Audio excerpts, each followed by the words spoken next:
You're listening to the ESO Network, your station for all things geek. Ian, look at this.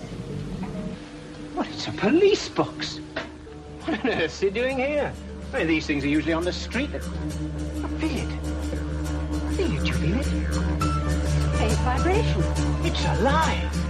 Earth Station Who, a fun mashup celebrating nearly 50 years of Doctor Who universe. Hold tight. You never know where the TARDIS is going next. You're probably a bit confused right now. I broke the glass. It's all come back to me. This. What is this? That's my ship. What? Let me take it from the top. Hello, I'm the Doctor. I'm a traveller in space and time. And that thing buried down there is called a TARDIS. Time and relative dimension in space. You're gonna love this. Hey there, listeners, and welcome to another episode of the Earth Station Who podcast. That's right, folks. We are going back to the third Doctor era tonight, and we have a guest with us. We have Randy Stewart, and he picked for us Planet of the Daleks. Randy, welcome to Earth Station Who. Hi, good evening. Thank you so much for having me. It's nice to be here. Tell us why you picked this one. Oh goodness, that's kind of a good question. You had said to me, "Hey, do you have a list of episodes you might want to talk about?" So I threw together a list of about 20, and you said, "Yeah, we've done all those. Give me a list of some more episodes." And so we just kind of hunted and pecked, and I kind of always remembered this story favorably. And it's been a while since I went and watched it again, so it was fun to go back and revisit it, and thought it might be fun to talk about. Isn't it interesting how your memory fades over time? So. Yeah. So it'll be real interesting to go back to the wonderful year of 1973 and talking all about Planet of the Daleks. We also have our regulars with us. Let us, of course, say howdy to Mr. Mike Gordon. Howdy. And, of course, the lovely Mary Ogle. Hi, everybody. It is fantastic to be here. Should be a lot of fun to talk about this one. And actually, this is the first time I've actually seen it, but it feels like I've seen it somewhere before. So I don't know. So it should be real interesting to talk about. We want to definitely hear from you guys at home, and we have a brand new email address for you guys to write us. That's right.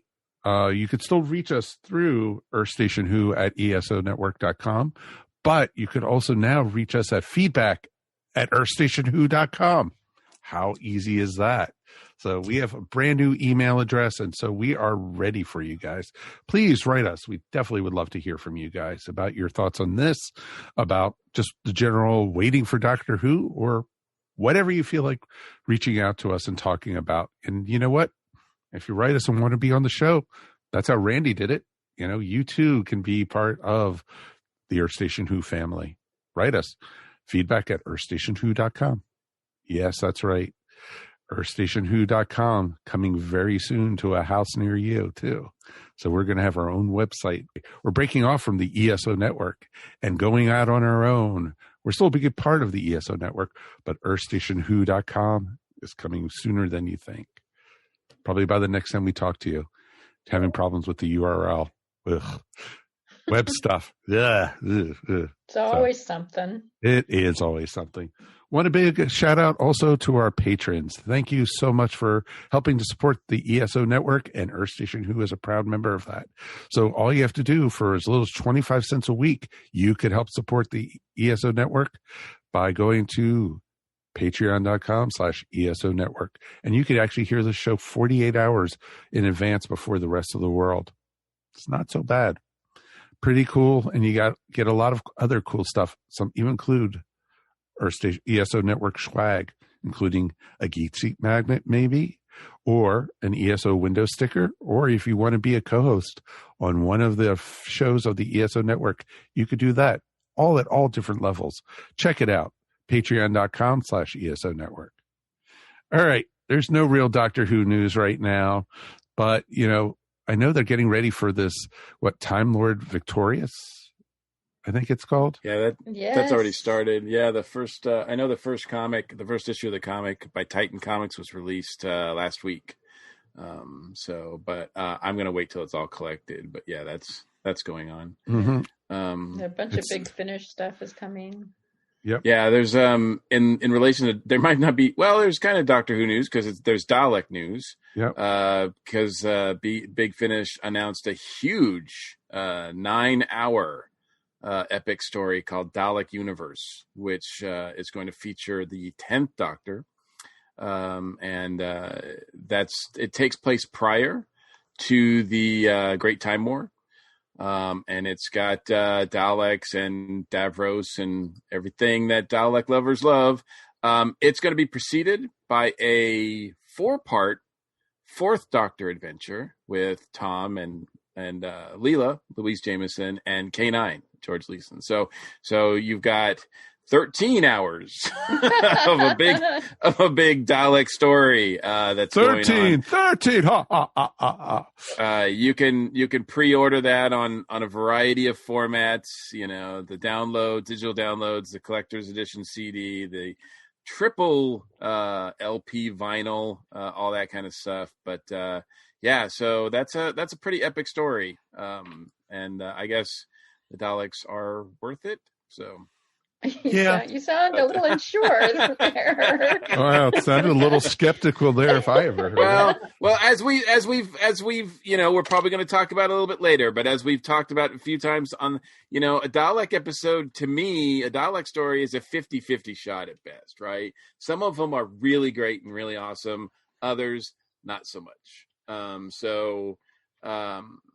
But they are the big bad, right? When it comes to Doctor Who. So yeah, they're pretty important. Oh, very much so. And it's going to be very interesting.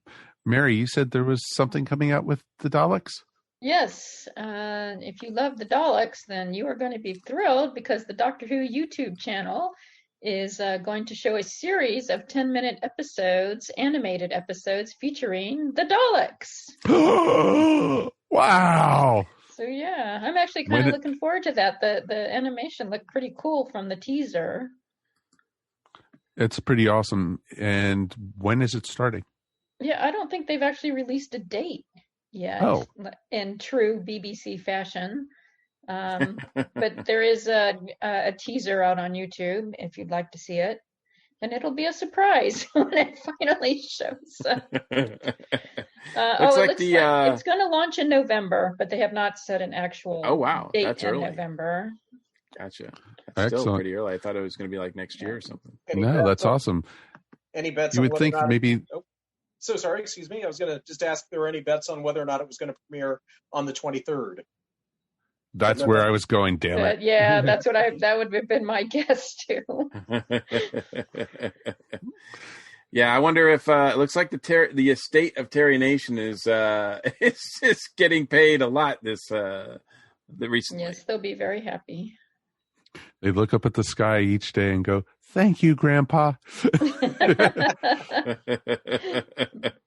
And then they go, "Exterminate." It's awesome. No, exactly. If they don't have at least a couple Daleks in their homes, they're doing something wrong. Because, they do get money from every appearance.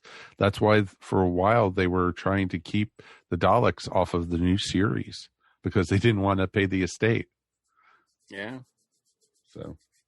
And that happens with a few of the older Doctor Who characters, but I think they worked around. We know they worked their way around that because the Daleks have been in a lot. They have not disappeared. No, not even a little bit. In fact, the next new episode of Doctor Who is going to feature the Daleks. What a surprise! I'm shocked. So yeah, it's Dalek mania running wild. So that pretty much means that 2 of the 3 Jodie holiday specials have been Dalek episodes. Yep, that's true. Yes, It does. Wow, Mary. I will say the last Dalek holiday special was actually pretty good. So they actually made the hopefully- Daleks scary again. Oh yeah. Yes, hopefully they will keep that up. Hopefully. I mean- Hopefully. My hopes after the last season are perhaps not as high as they could be, but you never know. Maybe it's not written by Chibnall? No, it's written by Jim. Yeah, No. it's written by no. Yeah, what are the chances of that? No, Yeah, none. 0. Oh, well. So, yeah. Well, at least it'll be new Doctor Who we could talk about. That's the best part about it. That is the best part about it. Yay. Absolutely. Yay. And there'll be new Graham to talk about. yay! Oh, that just made my night, Mike. Thanks for bringing that up. Yep. Yeah, sometimes we forget, but you know what? Graham's still around. For now. That's what's keeping me going through 2020. Every time I get too sad or angry, I just think of Graham. You need something. You really do. I was, there's so many shows now that, I have BritBox and Graham is not on that. It makes me so disappointed. It's just wrong. I know. Yeah. Judy wanted to watch the Great British Baking Show, and I was just like, is Graham on it? She says, no. Yeah, how great can it be? Yeah, exactly. It's just a British baking show. It's not a great British baking show. It's just it just has a Skype. It's like Paul Hollywood is no Graham. Come on. No way. So that's all I have to say. Nope. Not even in the same ballpark, folks. Come on. Not even worth it. Do we know how Bradley is? I know he got hurt, right? Last year? Some sort of accident when they were traveling, doing that show, yeah, right? That he was with his son. But I haven't heard about how he's doing. Yeah. Well, we're thinking about you, Graham. We are always thinking about you, Bradley. Bradley, we're always thinking about you. As long as you keep on playing Graham, we'll stick with you. You're just gonna drop him when he's not playing Graham anymore. That's it. He'll always be Graham to me now. That's true. No matter what he's in, exactly, he'll be Graham. So he'll be Graham to you for the rest of his life, and or the rest of our lives, whichever comes first. But Graham is immortal, so it's okay. Well, at least the production Graham will department always be with us. At least the production department did something good. I mean, they nailed the casting with him. I mean, he's really fantastic. Oh, of course. Mm-hmm. So absolutely, scripts may be shaky, but at least the casting, they nailed the casting. Yeah, there's no maybe about it. No, he's Graham-tastic, as we like to say. Graham-tastic. He's Graham. He is. So awesome. Before we go down too far of a path, let's take a quick break, and we will be back in a moment, and we are going to be talking all about Planet of the Daleks.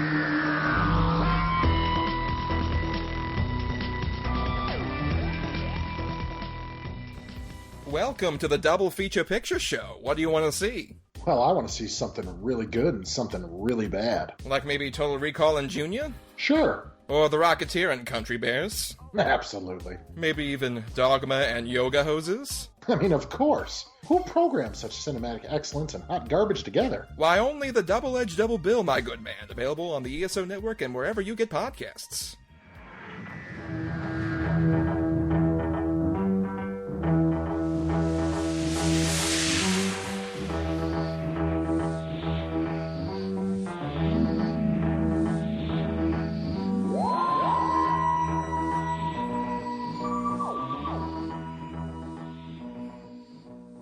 Welcome back. Now we are going to be talking all about the Planet of the Daleks, which ran from the 7th of April to the 12th of May, 1973. We had a 6-parter here, folks, and this came right after. This was actually almost like a continuation of Frontiers in Space.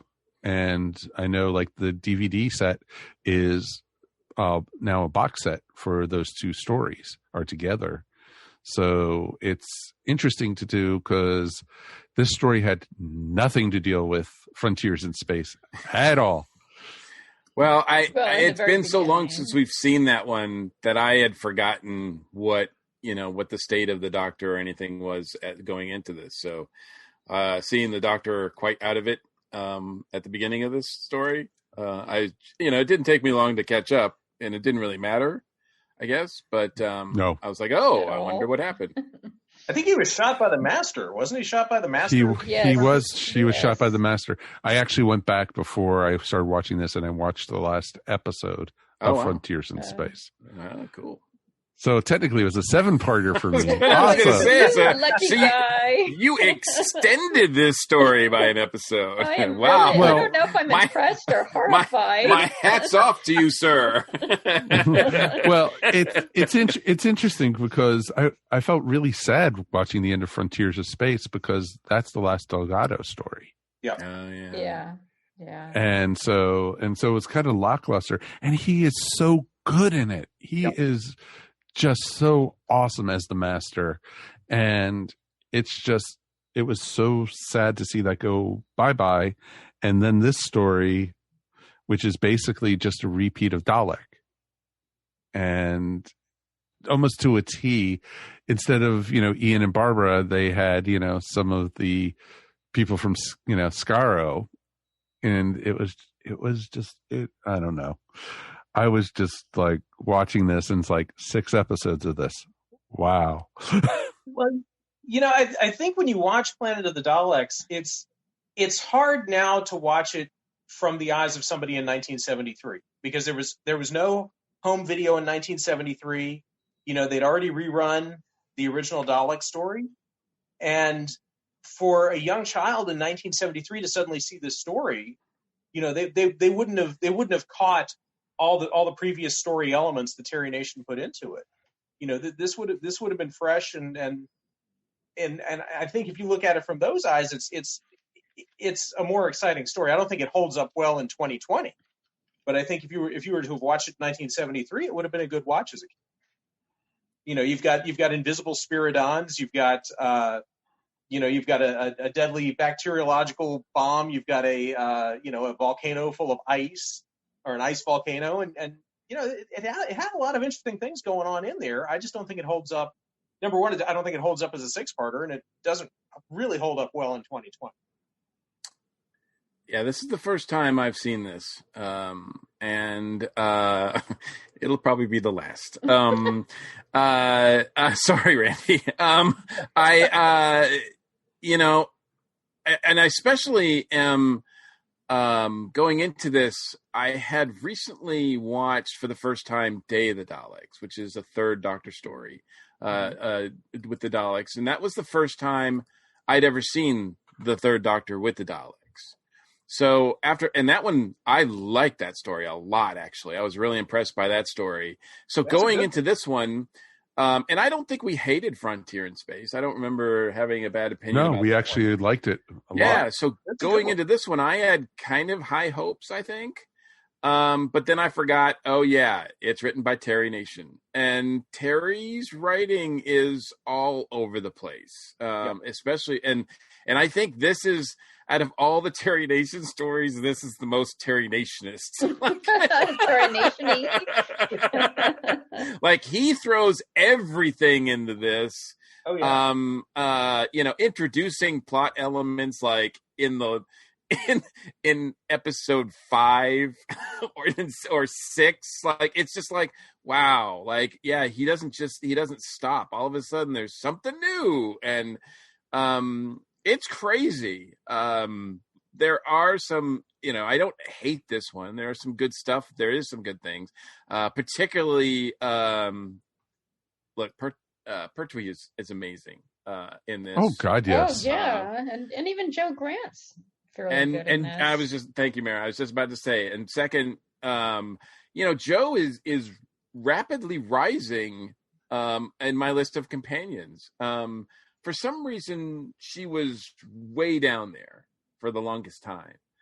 But now that the more episodes with Joe Grant that I see, the more like I'm impressed by her. I still have quite a few more to see, but the last story that we saw with her, she was really solid in, and not just Katie herself, which is great, but also just the character. I mean, I guess I just labeled her as some what did Jennifer used to call her? A big ball of hair, right? Yeah. Big dumb ball of hair. Big dumb ball of hair. And certainly there's elements of that, but that's not all she is. And she's quite capable. She's written in a quite capable fashion when they want her to be. And I think she shines, at least throughout a lot of this story. I was going to say, I think one of the ways this story suffers is it's got a lot of characters in it. You know, you have a lot of the Thal soldiers kind of coming in and walking out. And unfortunately, you know, when Katie's, like the first 2 episodes where she's on her own taking care of the doctor and discovering Spiridon, you know, she's doing a lot in the episode. It's very busy. Those are really her episodes. Very much but so. Unfortunately, you get these other Thals. I'm sorry? No, very much so. It's just amazing that, you know, she gets to shine in those stories.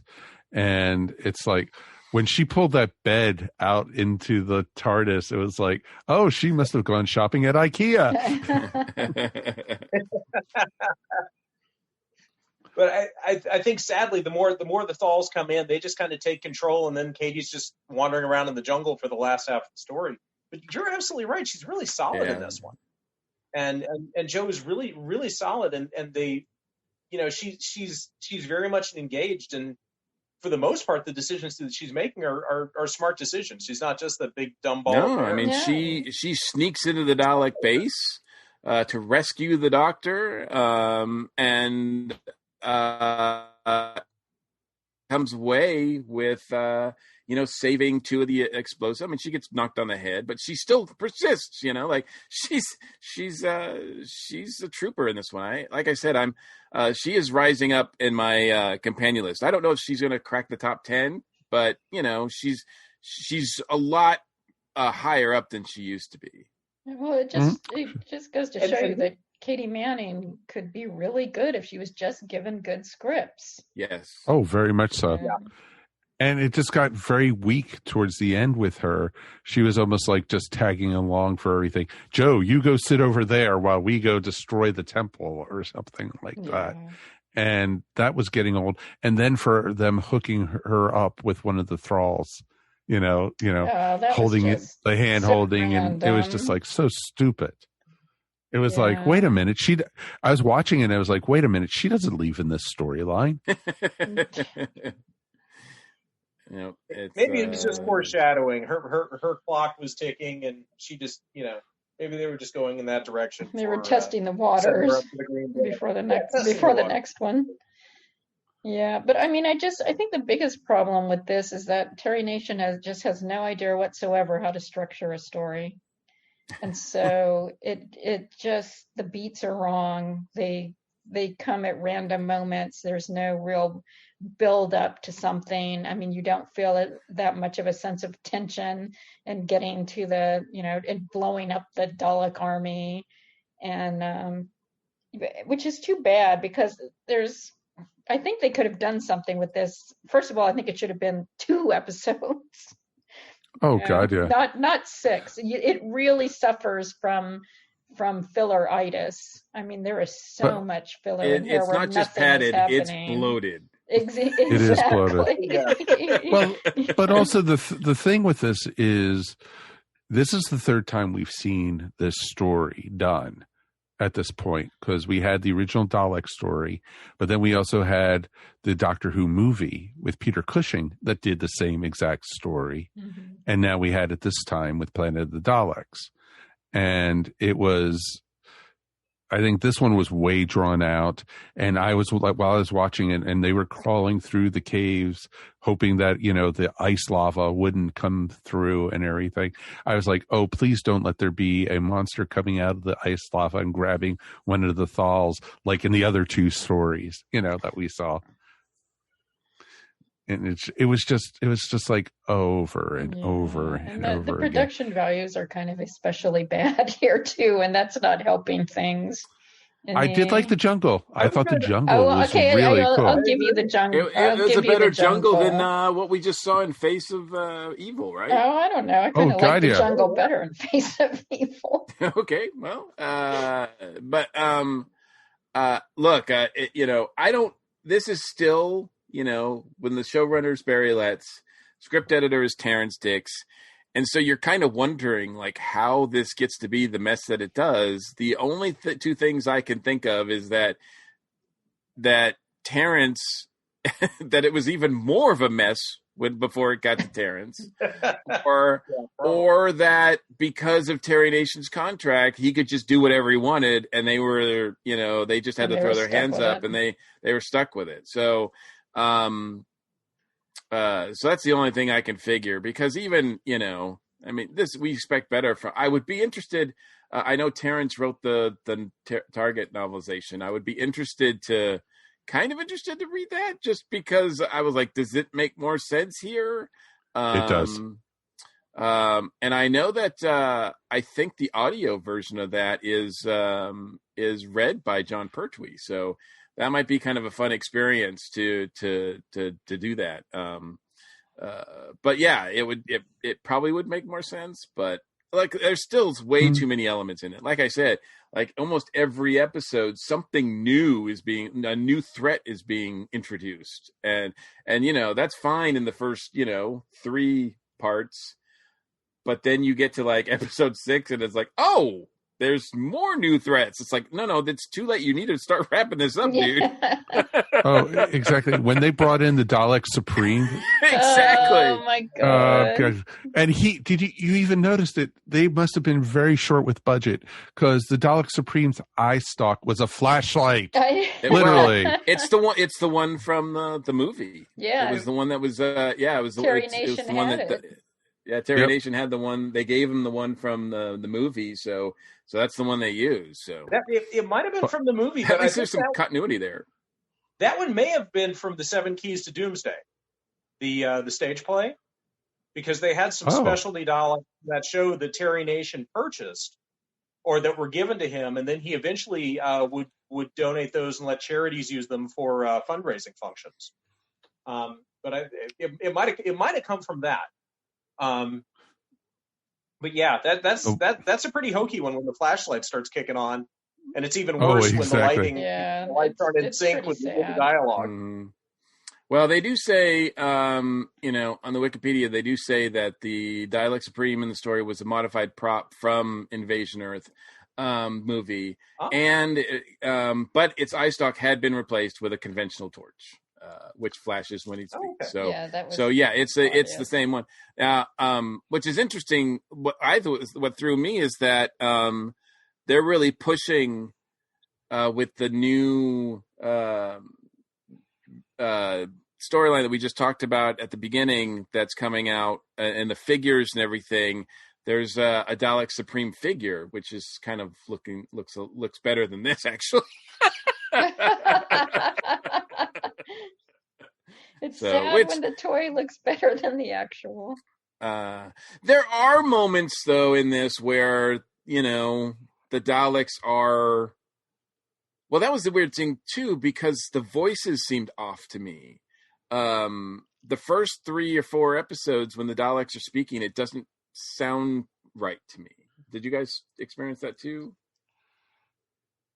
Maybe not. I mean, it sounded a little bit off, but it didn't really throw me. They sounded like Daleks, I mean, it was close enough. Yeah.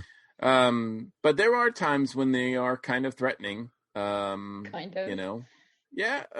Well, but they're defeated so easily. Like they just run up and spin them and kick them in the pond. Oh my God, into that ice pond of ice lava. Oh, wait. Before we get to that, I love the fact that, it's jungle, jungle, jungle, jungle, jungle, and then all of a sudden, next shot, quarry. I'm like, how did we get to a quarry?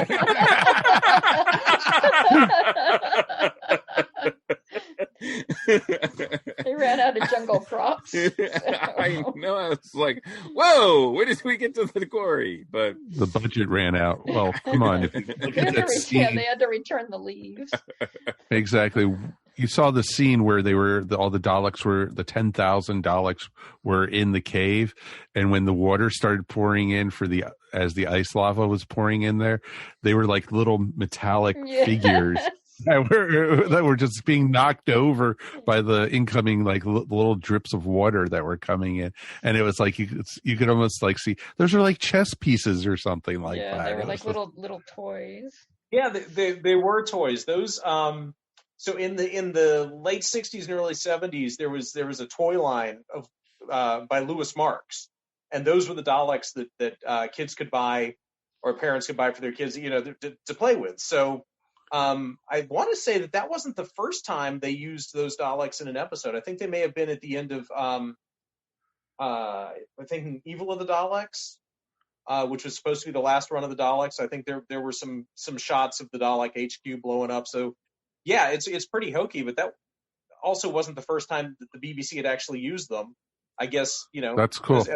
It was cheaper for them to be able to go and just buy the toys and blow up the toys than to have to model 10,000 Daleks. That's fair. Yeah, that totally makes sense. Yeah, you use what you have. Yeah, absolutely. Exactly. I would love to eventually see Evil of the Daleks, though, because it's supposed to be a great episode with Troughton, and that's the one where they introduce Victoria. Mm-hmm. So that's one that one of the ones that's missing that I would love to get my hands on. Sure. I want to say that I know there was no Doctor Who news really this time, but I want to say that there had been an announcement not too long ago that was going to be in the queue for animation. I've heard that. Yeah, I mean, it's a Dalek story, so it's kind of a no-brainer, right? I mean, those are... Yeah. Well, exactly. Well, I think they're slowly going, because next is Faceless Ones, mm-hmm. and that's where we say bye-bye to Ben and Polly, finally. Mm-hmm. And then I think, what was the other one? Fury from the Deep. Yep. We also have come in. Yeah, I think they released recently some animated look at that, so... Yep. So really awesome what we have coming. So, I thought Pertwee was awesome in this one. I thought he was great. Every scene he was in, he was awesome. Yeah, he was really good. He really rose above the material. What did you guys think? Was this the first time that they introduced the psychic, the psychic power that he could send a message to the Time Lords or something by touching the control panel? I mean, they did something similar at the end of War Games. Right, but he had some kind of like thing he hooked to his head, in that one. Yeah, I think this might have been the first time they did that. Because I know they touched on that a little bit in the new series and stuff, when they had Clara flying the TARDIS and stuff like that. Yeah, I like the fact that his TARDIS has round things, but they're dark. I don't know why they made the switch to make them white again, because they just look nasty. But I like the composition of inside the TARDIS with the round things being a dark color. I thought that looked pretty cool, actually. I don't remember his TARDIS looking like that before, but. Now, did it make any sense to you how here the Doctor is in the TARDIS, which is infinitely large, yet he's running out of breathable air, and so he gets these silver canisters? I did not. That was just the most enormous plot hole. They've done that before, though. Little tiny tanks as the emergency tanks. And they're empty. They've done that in other classic series where the TARDIS loses air. I don't remember which storyline it was, but I remember that was one of the things. So it was stupid. It was really. It was just dumb. Let me ask. Excuse me. I'm sorry. I was gonna. Let me ask you this. What did you guys think of the conversations that Pertwee had with the Thal soldiers about the dangers of war and heroism and those little side conversations? What was your take on this? My two favorite Pertwee moments are one of the ones where he's in the cell talking to the guy about what it means to be brave. Mm-hmm. And at the end when he's talking to the group of Thals before they take off about how they depict and tell the others of what happened here. Those are great Doctor moments, and Pertwee is it just shows that he's an excellent Doctor, because he just carries those off like like they're just natural. Yeah, I And feel. he seems so comfortable. It's amazing. Yeah, You know, I feel like writing wise that Terry Nation's shoehorned that in, but acting wise, Pertwee carried it off so well that it really worked.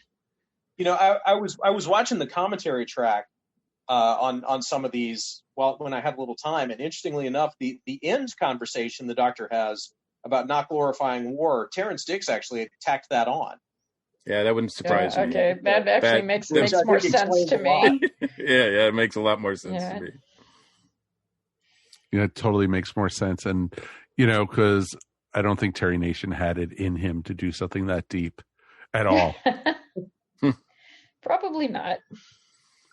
I also really like the moment where the Doctor and Joe, I think after 3 episodes or so, are finally reunited. You know, Pertwee's Doctor doesn't show, he doesn't show emotion like that very often. And the fact that he is so glad to see her because he honestly thought she died, it was a nice moment, I think. Mm-hmm. How many of you, though, thought that the Thal female was going to die somehow just because Doctor Who, you know? Yeah. Either that I'm surprised or all of them. I'm surprised any of them lived. You know?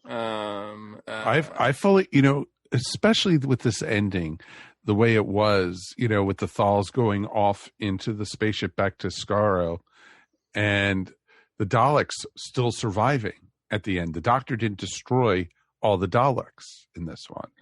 Yeah. And they basically were like, just call reinforcements and, you know, we will free all the troops, blah, blah, blah. So the Doctor really didn't do anything. Yeah, he didn't solve it. No, he didn't at all. He maybe set him back a little bit, but he didn't stop anything. And I also expected the Dalek to go, activate the self-destruct on the ship or something, you know, and the Doctor just standing there going, well, damn it, Joe. You know? Oh, well, I tried. Exactly. Well, there you go. And nothing happened. And there was a new element that Terry Nation could use at the end of Genesis of the Daleks.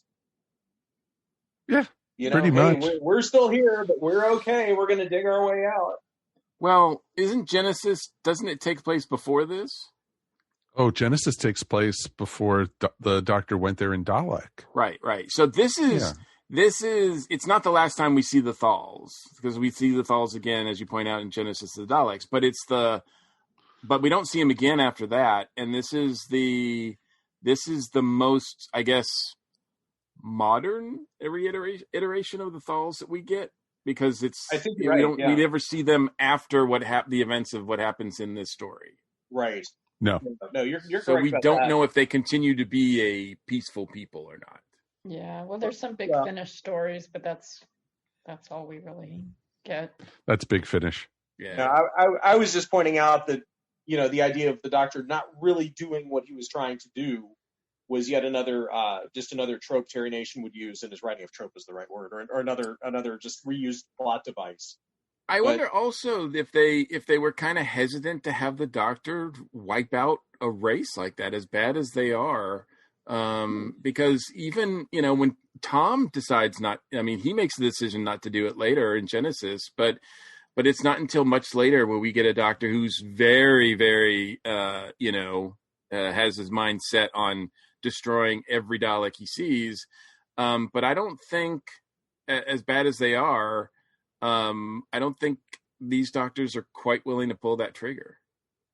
Well, technically, even if the Doctor destroyed all the Daleks on the planet, it wasn't destroying all the Daleks. Well, that's true. Yeah, there were still more out there. Yeah, that's true. Yeah. And they never even talked about anything in this episode about the Dalek invasion happening in the storyline before this. You know, the Daleks were the ones plotting, you know, sending the Dragons against the humans, you know, going to war. Right. They didn't touch anything on that in this. And, you know, the Master was not brought up. None of that was. And it was just like, okay, where does this fit in? You know, how's this tying in other than Daleks there, you know? Right. Yeah. Because this is a whole different. I mean, and they're on the one hand they're trying to become invisible so that they can do that, and the other hand they're trying to wake up, their big fleet. Then they introduce this plot that they have to wipe out, this biological thing where they could wipe out all life on the planet, and I'm like, how many plots do these guys got going on? Like it's just like it's a new plot every day. With the No Daleks. wonder they didn't just fall over exhausted. They had so much going on. No wonder when the Supreme Commander lands, he's like, you know what? You're just screwing this up. So all this time, all these 5 parts, we've been watching incompetent Daleks. Exactly.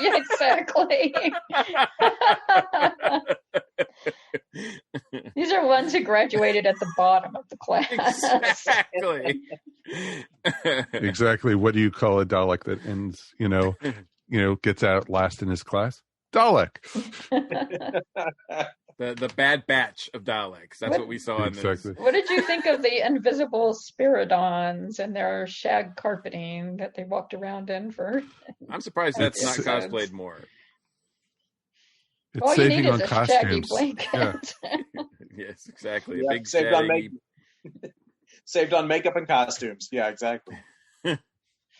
Their budget, like I told you, the budget was not high on this one at all. Yeah. I did think it was kind of cool, the one Dalek following the Doctor up the air tunnel and everything on that anti-grav thing. Mm-hmm. Yeah, that that's was when they cool. were. That was pretty threatening. I did appreciate that sequence. Mm-hmm.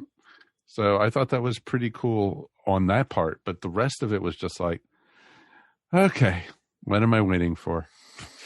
It to end. Yeah, pretty much. I kept on looking at BritBox. Really? 6 episodes? Really? Well, and I mean, when you get down to it, it's 6-part episodes are always tough in the first place. Yes. In the history of classic Doctor, they're always tough. I think Seeds of Doom is probably one of the best 6-parters because you have the kind of the Arctic story in the first 2 episodes, then you have the Krynoid story in the last 4. So you really have a 2-parter and a 4-parter. But this falls into just that mediocre trap of just boredom for 6 episodes of just running around, and unfortunately with Nation just throwing, as you said, more just crazy plot points in left, right, and center just to fill it out. But a 6-parter is hard. This one's just tedious. And the first time I saw it back in the 80s when I was a kid, I remember thinking, oh, that wasn't so bad. And so, yes, as you said earlier this evening, Mike, the memory cheats. The memory will fail you over time. This was a long watch, and I'll admit I fell asleep in a couple of episodes and had to rewind and go back a little bit. This was a little tedious to get through. Yeah, I had to do it over 2 nights. Unfortunately, it wasn't compelling enough for me to be like, oh, I got to keep watching. It was just more like, yeah, I'm like, I got to stop now. I got to do something else. I can't take anymore. Nope, that sounds about right. Okay, any final thoughts before we go ahead and rate this one? Nah. Yeah, it's just, Okay, so 1 out of 5 TARDISes, 1 being the worst, 5 being the best. Randy, your pick. You go first. I'm going to give it 2 TARDISes just because you've got Joe Grant featured in the first couple of episodes.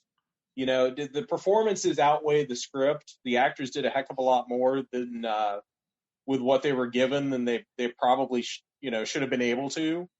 And it had a couple of really good moments, and I think the Pertwee moments where he's talking about not glorifying war and defining what courage is. Those, when I think about John Pertwee's Doctor and the human side to his Doctor, those are the moments I think of. So I'll give it 2 TARDISes for that. Awesome. All right, Mary. I think I'm also going to say 2 TARDISes, and really it's for the same reason. I mean, this is an episode where the acting really strives to overcome the non-existent plot line, and Pertwee and Katie Manning, they pull it off. I mean, they're very good in it. Unfortunately, there's little other good in it. And it drags really badly. This is one of the longest 6-parters I have ever watched. But yeah, I think it rates about a 2 for me. Okay, Mikey. I'm going to give it a 2.5. I'll give it that half because, like, they both said, John and Katie are great. There's some high moments with them. Unfortunately, the rest of it, when you go in and it says written by Terry Nation, you kind of know that you're going to get something like this, or you fear that you'll get something like this. And like I said, this is Terry Nation, like at his like extreme. And yeah, I'm just gonna give it a half point just because it has the Daleks and it's got some moments in it, but overall it's not great. And like I said, I doubt I'll revisit this one anytime. Okay. I'm going to have to go ahead and give this a 2.5 also. Joe Grant was great. The Doctor was great. It was awesome because, we met Katie Manning at Hulanta, actually, which was a lot of fun. She gave me a hug. She's, so it was awesome. But I think she said she could have a point. That gives me the half point right there. But I really did enjoy the jungle scenery and stuff, and the plants spitting. That was the little kid in me coming out, and it was just awesome. And you knew it was going to be something like that because when they turned on the monitor and the screen started like blanking out, it's like, is there a squid or something out there? And it was those plants, and of course, in the first part, when Katie gets all drenched in the thing and she gets the virus, and then at the end, we've got to make a dash for it, doctor, cover your skin, and everything. It was just like, oh God. But yeah, it was interesting to watch, way too long. And I agree, I probably won't go back and watch this. I actually have the discs of it. I haven't opened it yet. I watched it. I got it because I had BritBox, for the free trial. So I decided just to watch it through there. So it'll just go into my collection and just sit there unopened, sadly. So it'll be interesting to see. We definitely would love to hear from you guys at home. What did you guys think? Send us feedback at earthstationwho.com. We definitely would love to hear from you guys. Let's thank Randy for being here and, basically saying what he thought about this episode and being honest about it. He could have said, it's my pick. It was the greatest episode ever. Well, thank you so much for having me. It was nice to talk with you guys again. It was awesome. Anything you need to promote or want to shout out about or anything? No, not at all. I just appreciate it. Everybody, please support this podcast. Thank you. I appreciate that. Thank you, sir. And we'll have you up again real soon. Maybe, possibly. We'll see. Unless you pick another one. Yeah, I was going to say, you got to pick a better episode, though. Yeah, you have to redeem yourself on this one, my friend. You really do. I'll pick another sleep-inducing 6-parter, I promise. Okay. Whew, thank God it's not, we got to watch War Games over again, guys. No. The thing that makes me cringe is that I know that there's more of those out there. Yes. Yeah, it's not yes, over yet. No, definitely not. And of course, let's thank our regulars. Mary, thank you so much. Oh, thank you. It's always so much fun to talk to you guys. Anything you want to promote? Oh, you can find my artwork at maryogle.com or on Etsy at eVision Arts. Excellent. And Mr. Mike, we made it through another one. We did. And as always, it's my pleasure. Thank you guys so much for everybody listening and everyone who got to see us at DragonCon. Because, folks, our panel at DragonCon, we heard, did really well and people watched it, which is awesome. Especially, we had little known facts about Doctor Who shown at 5 a.m. on DragonCon TV. Woo! But the cool thing about that, guys, I had to think about it for a minute. That was 11 a.m. in the UK. So people in England who There are big you fans of go. Doctor Who were watching it with their tea. I'm sure they were. I I'm sure am they were. positive. Exactly. It was tea time. They were all huddled around their computers, watching us tell them things they already knew. Exactly. So. But if you're interested in watching any of the DragonCon videos that we're in on DragonCon TV, you could actually subscribe to DragonCon TV for only $10. That's right. And that's for a full year. That's not per month or anything, folks. That's for a full year. And you could stream all the DragonCon info and everything. And you could just go to the DragonCon website right now. Is that right, Mike? If you go to DragonCon TV, you can sign up for DragonCon TV. Like you said, it's only $10 for the year, which is a great deal. It's got all the programming that officially they had on the three main channels during DragonCon 2020, as well as a lot of other archive stuff. So, which includes a lot of Doctor Who material. So, if you're a Doctor Who fan and you want to see some panels from a while ago regarding that took place at DragonCon, $10 will get you that pass for the year. And to be clear, we had the privilege of doing two panels during that weekend, one of which is available on DCTV. The other is available on the BritTrax YouTube channel when we did Doctor Who 101, right? Beginner's Guide to Doctor Who. So, so that one is still available. So if you missed our panels, well, first of all, if you saw our panels, thank you so much. We really appreciate it. And if we missed us, why are we talking to you? You know. and if you watched us and this is your first episode after watching us, we're sorry that we started with you off with this story, but it does get better. Honestly, folks, it does. But we never stop talking about Graham. So just know that going in, and yeah, you can if you did miss it, you can watch our previous panels, not only the ones that we did for BritTrax, but for the ones that we did all throughout the convention. So it's pretty darn awesome. And speaking of one of our, DragonCon panels, next week we are going to be doing that Little Scene 5 a.m. panel. We're bringing it to you guys. That's right, folks. Little known facts about Doctor Who, live from DragonCon. We had a great group of folks on the show to talk about it, and definitely listen to it. And it's going to be a lot of fun, and that'll be available in 2 weeks. So until then, my name is Mike Faber. On behalf of myself, Mary Ogle, Mike Gordon, and Randy Stewart, we thank you guys so much, and we'll see you next time. Peace. And we're done. Boom. Woohoo! Cool. You have been listening to Earth Station Who, a bi-weekly pop culture podcast dedicated to all things Doctor Who, featuring talents from across the universe. All topics on the show are the sole opinions of the individual and are used for entertainment value alone. You subscribe to our podcast up on iTunes, Stitcher, or follow our blog at www.esopodcast.com. You can also follow us up on Facebook, Twitter, or Google+.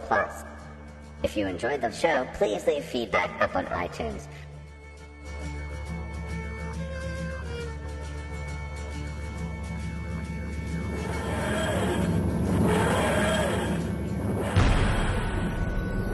This has been a broadcast of the ESO Network.